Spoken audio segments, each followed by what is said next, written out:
thank you. And we're going to start with Karen. You'll be elected to represent a diverse constituency. What is your approach to citizen engagement?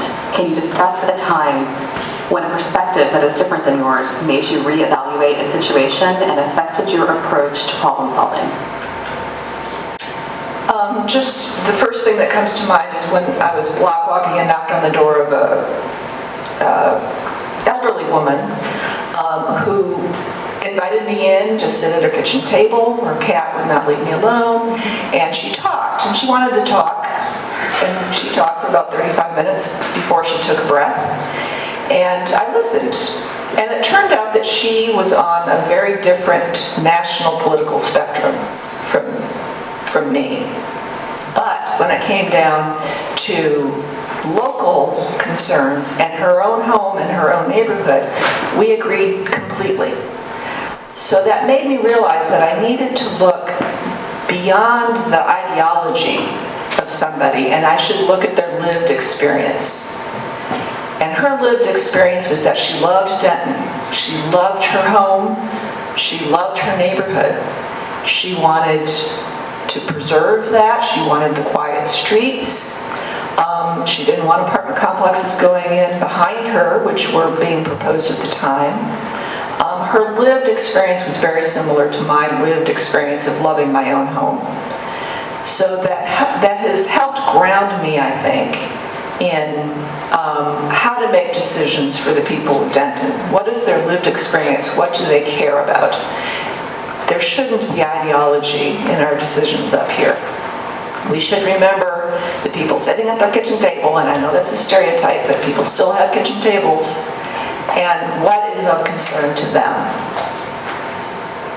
Thank you. Margie? Do you need to repeat the question? I do, because there was a lot in that question. Yes, there is.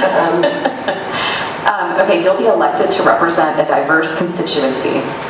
What is your approach to citizen engagement? Can you discuss a time when a perspective that's different from yours made you reevaluate a situation and affected your approach to problem solving? So it's like two parts, basically. Yeah, so I mean, first of all, getting back to the core of what this role is, particularly with the district seat, is that this role represents people of a place in our community. That this seat would be their voice. So obviously outreach and listening. So how is that accomplished?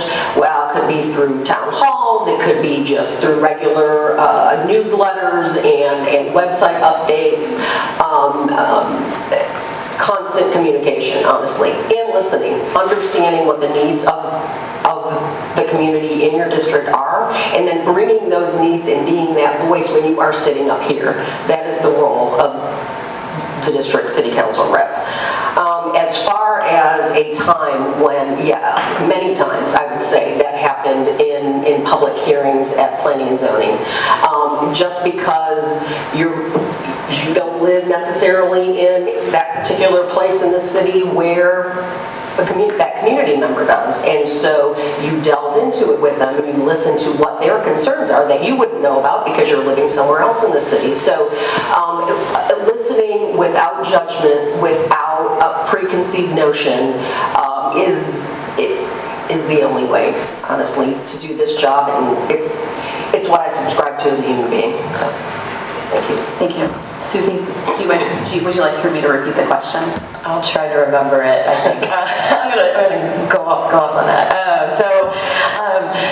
In terms of citizen engagement, I'll start there. I'm always listening to everybody, and I'm trying to always find a little nugget of something that moves along a conversation. So even if I'm talking to somebody where I'm like, I think we disagree on a lot of things, I'm always going to listen for that one little nugget of information that improves what our situation is and improves the situation. I work really well with people. I have a history of that. Again, the entire city council unanimously voted for me as the chair pro tem for the 2023 bond committee. They did not do the same for the chair. I that's how I like to work and collaborate with people, is to listen and try to incorporate as many perspectives as we can. I was an anthropology undergrad, that's what one of my degrees was in. So I really enjoy learning, why people think the way they do, and what their lived experience is.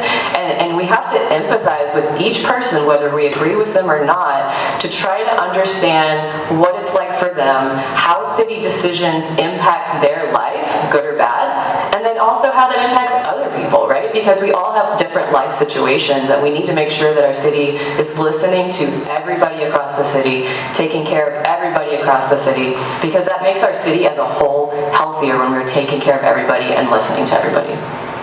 Thank you.